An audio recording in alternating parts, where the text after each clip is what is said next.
Welcome back to Norristown Leisure, and I'm standing on platforms I've never stood on before. This right here is the Norristown High Speed Line. And today, because I have nothing better to do today, so I'm updating my homework for my astronomy course I'm taking in the summer. So I'm going to a place I haven't been since I was a very wee lad, the Elmwood Zoo. And you know what? Even though I'm doing work southbound at the moment, Northbound is clear. Maybe I'll finish it up next time when I see Classy Whale and Miles and Trains and all the people for that trolley bus video. These is kind of the older original trains I rode when I was much younger. I think even those, well, the flip, I don't think these do. It kind of brings me nostalgia.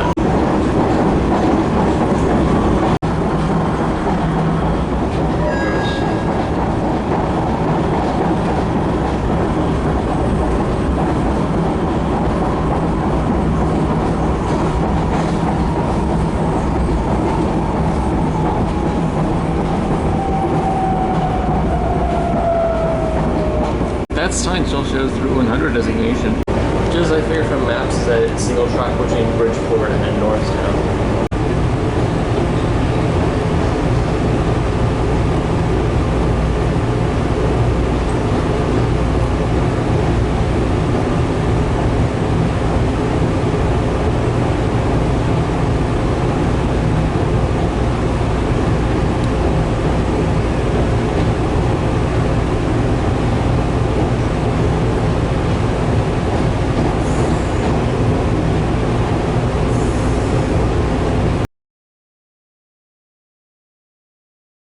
So I made it here to the Norristown Transportation Center, and next stop will be to get the 96, which is at the Plymouth Meeting Mall from here, but it's still gonna be a 12-minute walk to the zoo, which I'm at 35 minutes from right here.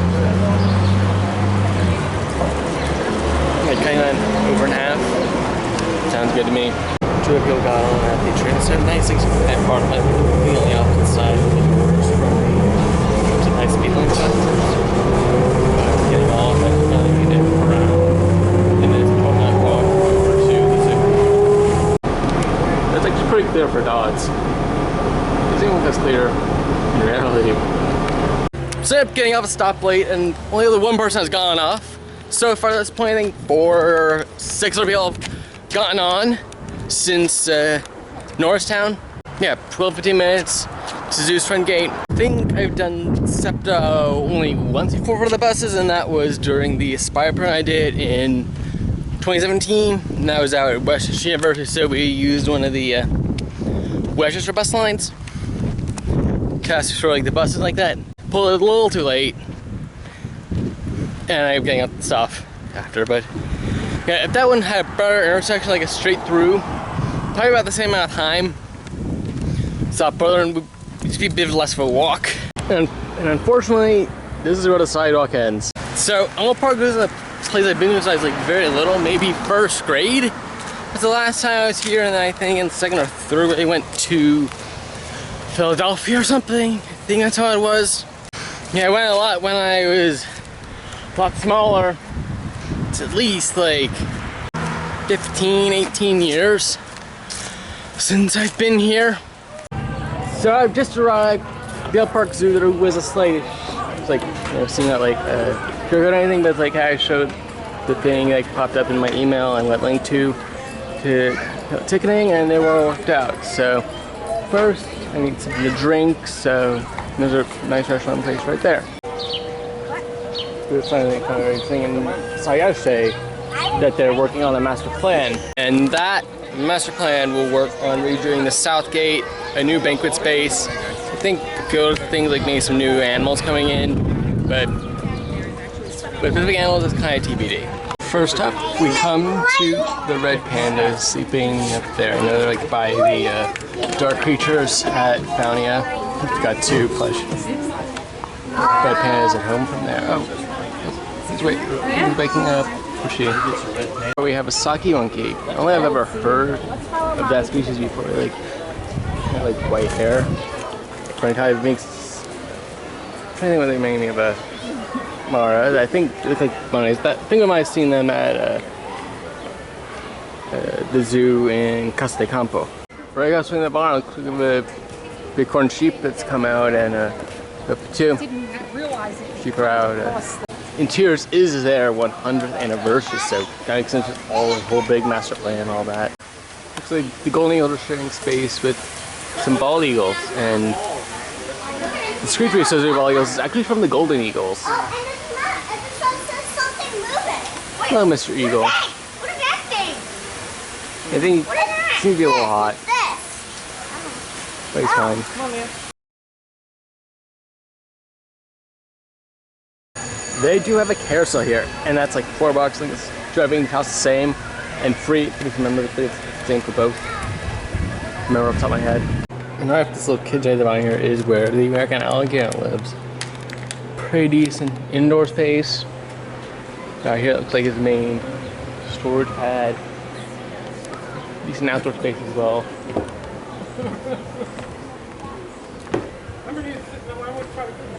It's like a larger area. Oh, this is for the bobcat. Yeah, it doesn't look like he's up there unless he's hiding in nope, doesn't look bad today. So there are two portings that are currently separated. I guess they're like a breeding pair, but they're currently not doing that, I guess. There's a little door right there. Just maybe they send the one that goes there first. Well, we're inside the coop. It's outside. Sean sitting at the moment.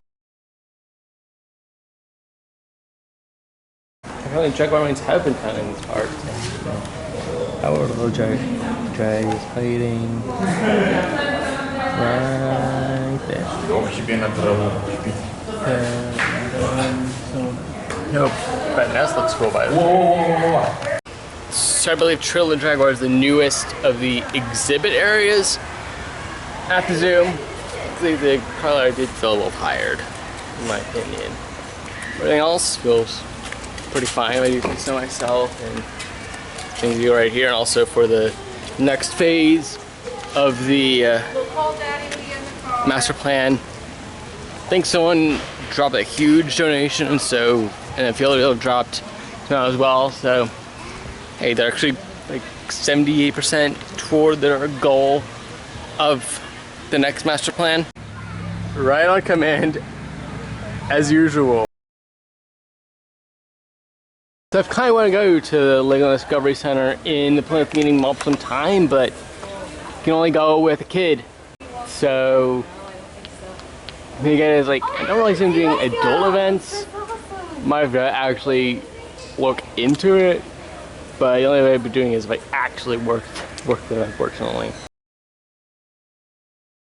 The other way, a climbing trail within their trees has like a Philadelphia Zoo has like a metal course, and that is kind of like, I don't know, has it replaced the zoo balloon? I don't think that's operated since COVID. Maybe it's back up now since this is back up. But this does look cool.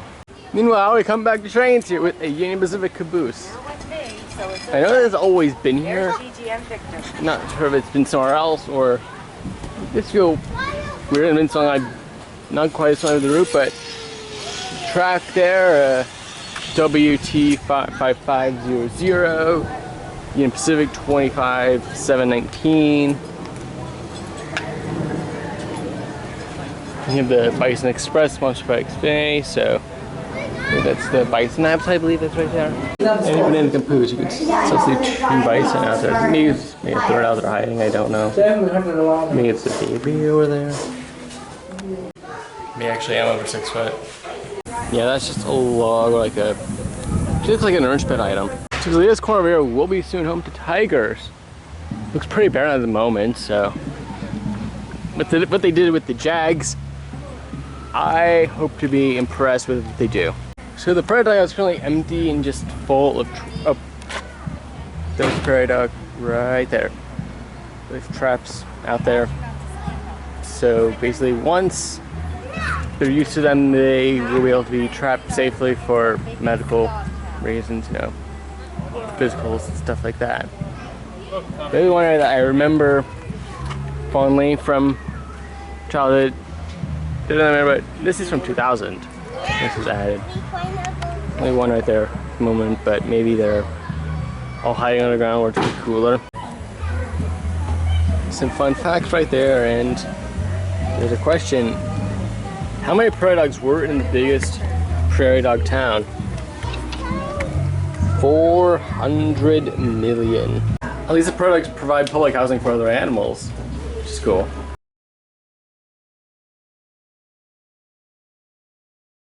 There's no ferret, but there are, looks like maybe possibly a mating pair of Gila monster. Looks like we missed an animal up here.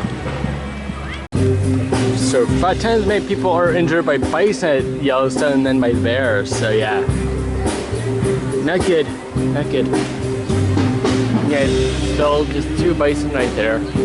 Probably can't fit any more, and probably maybe a third. Looking at maps, I originally thought that was a trail thing that is over there. But I think it's sort of thing within the greater park. That's still very similar.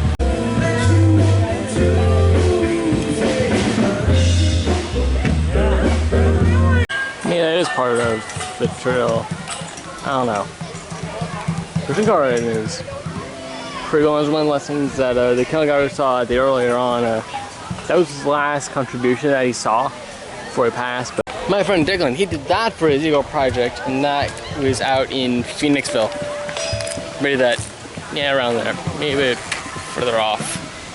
And then in the nearby towns.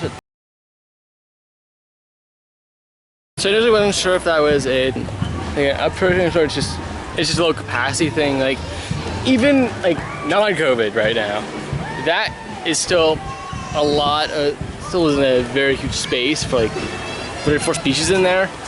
And the scarlet ibis, they mentioned that they get the same coloration as a flamingo, even though they're not directly related. And also they have a little instrument where they pull out jacks while they're like in the water bowl, which is something Chad talked to gears for a second about that. But you know, the sloth in there, he was taking a nap and was inside, so he's telling my shoes, probably just tired, actually. There are 2 species of tanager, but only the umbrella one they're not gonna, it's the same thing, they're not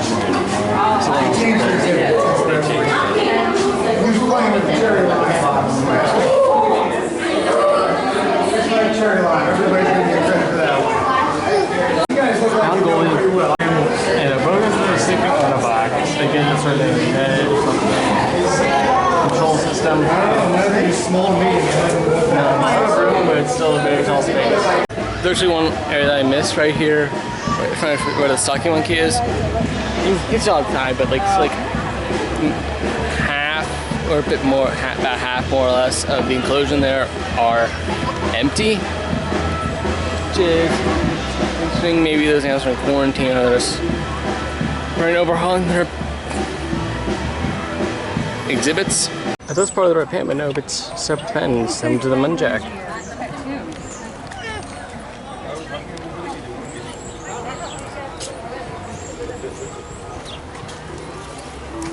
So he's on the way in, but there's Z right there, and also there's a giraffe feeding perch. But I'm guessing that's gone right now because all the giraffe are over there. I think that's what happened at first visit is the Madrid Zoo. All the giraffe in one area. I'm not trying to get to, so that's been for a feeding. Feeding here, but more obvious. Normally the Baldies would stand proudly front and center, but for the moment they have been relegated with the golden eagles due to avian flu. You know, birds can't fly, so that's not really an issue. But they have like little wooden boards for the keepers to cross in front, nice little perch in the middle for them. Nice little hatch back there. Pretty cute. Keeping them right here up front and center. Pretty good reveal. Back to where I started, the water earlier. Haven't had Mozzies in a hot minute.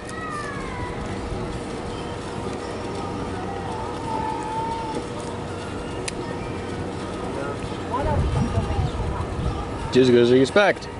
Started lunch, chilled there while looking at subscription just to get it up to the 2-hour mark. And now I'm taking a lift back home because I probably missed the bus back to Norristown. So coming up here, parking lot, say, I actually just looked into the gift shop briefly, but yeah, Uber was gonna be here very soon, so I was like, probably should have to wait and see or whatever. But okay, I'm in a parking spot, maybe. Yeah, getting in the shade now. Nice showers, getting back in someplace I haven't been over 15 years. I don't know if I'm come back here until all the big work stuff is complete. Who knows where I'll be by the time that's done.